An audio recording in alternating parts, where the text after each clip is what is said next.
artist Wassily Kandinsky. The name of this book is called The Noisy Paint Box. We're going to be learning about an artist and how he developed his love for art and his style through this children's book by author Barb Rosenstock, illustrated by Mary Grandpré. I even love the inside cover. It's modeled after one of Wassily Kandinsky's paintings. The Noisy Paint Box. The colors and sounds of Kandinsky's abstract art. Vasya Kandinsky spent his days learning to be a proper Russian boy. He studied bookfuls of math, science, and history. He practiced piano scales to the marching click of the metronome. He sat stiff and straight at dressed-up dinners while the grown-ups talked and talked and talked. Vasya's well-off world was perfectly polite until the day his aunt gave him a small wooden paint box. "Every proper Russian boy should appreciate art," said Auntie. She showed Vasya the correct way to mix colors on the paint box palette. Vasya mixed red with yellow. Then he mixed red with blue. As the colors changed, Vasya heard a whisper. Hiss, louder, hiss, then louder still, hiss. "What's that sound?" asked Vasya. "I don't hear a thing," said Auntie. Vasya listened as his brush stirred and swished. The swirling colors trilled like an orchestra tuning up for a magical symphony. "Mama, Papa," called Vasya, "what a noisy paint box." "Silly Vasily," said Papa. "Stop being foolish," said Mama. Vasya painted the sound of the colors. He spun a bright lemon circle onto the canvas. It clinked like the highest notes on the keyboard. He brushed a powerful navy rectangle that vibrated deeply like the lowest cello strings. He tossed up jagged swashes of blaring crimson and added cheerful dots of burbling green, clanging orange, and tinkling violet.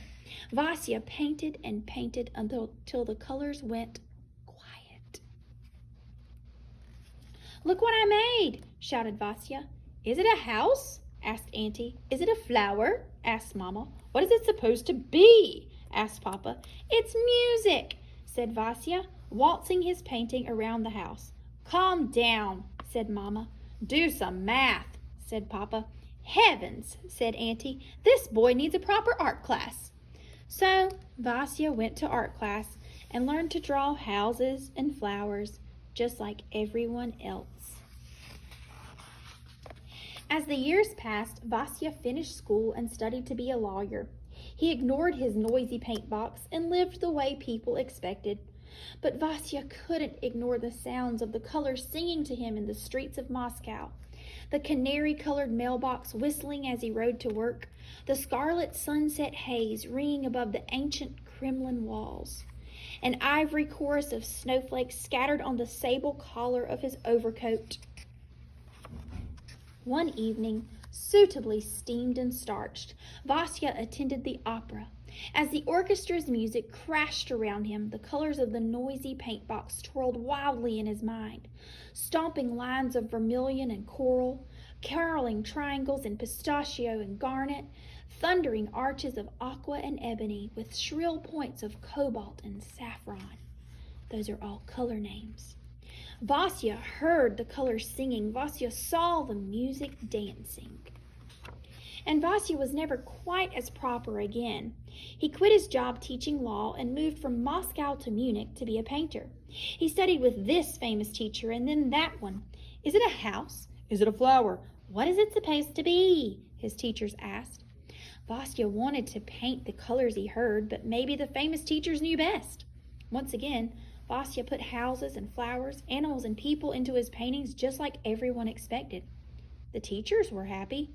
Vasya was not. His artist friends understood. They too were tired of painting pretty landscapes and pretty ladies. They thought art needed to change. "Art should make you feel," Vasya told them, "like music. Exactly, said his friends, but none of them knew how to paint feelings. Until the day Vasya grew brave enough and invited the world to see the paintings roaring from his noisy paint box. Hiss, rattle, bash, whistle, zip, clang, murmur, squeak, tweet. Snapping cerulean points, crunching crimson squares, whispering charcoal lines. Vasya named these paintings after the music he loved: improvisation, composition, accompaniment, fugue, movement, and simply 3 sounds. With his noisy paint box, Vasya Kandinsky created something entirely new: abstract art. It took a long time for people to understand. Is it a house? Is it a flower? What's it supposed to be? It's my art, Vasya answered. How does it make you feel? And here are some of his original paintings in the back of the book here. If you would like to check this library book out, it is in our local school library. I'm going to return it today so that if someone would like to get it, you can. But this book is called The Noisy Paint Box, and it's all about Vasily Kandinsky and how he created his paintings lots of times by listening to music. And it all started with the gift of a noisy paint box. So let's get started creating our artwork today. You're going to need a piece of paper, something to draw with, and some music.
And now I'm going to think about how colors might sound. So I love the fun, upbeat kind of nature of the artwork. My favorite color is blue, or the fun, upbeat nature of the music.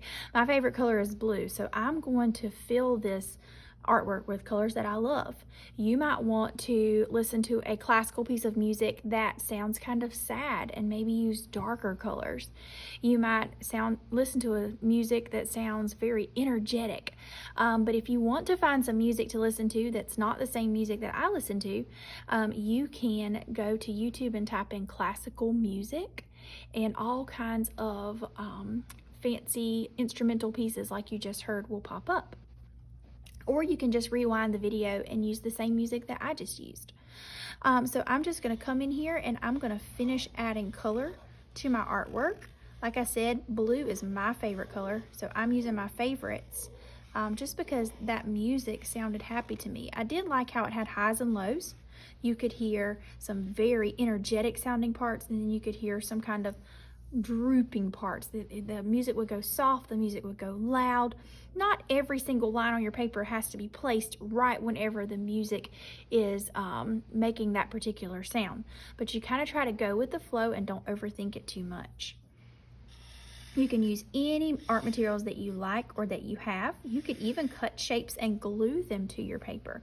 You could listen to the music for a few times before you make your final pieces, before you make your final lines and shapes.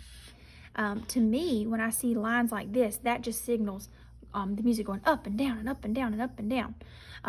This makes the music sound more energetic, the zigzag lines. Lines that are drooping down the page might seem a little more sad. All right, so have fun with this. I want to see your finished creation, so make sure that you share them with me if you create like Kandinsky.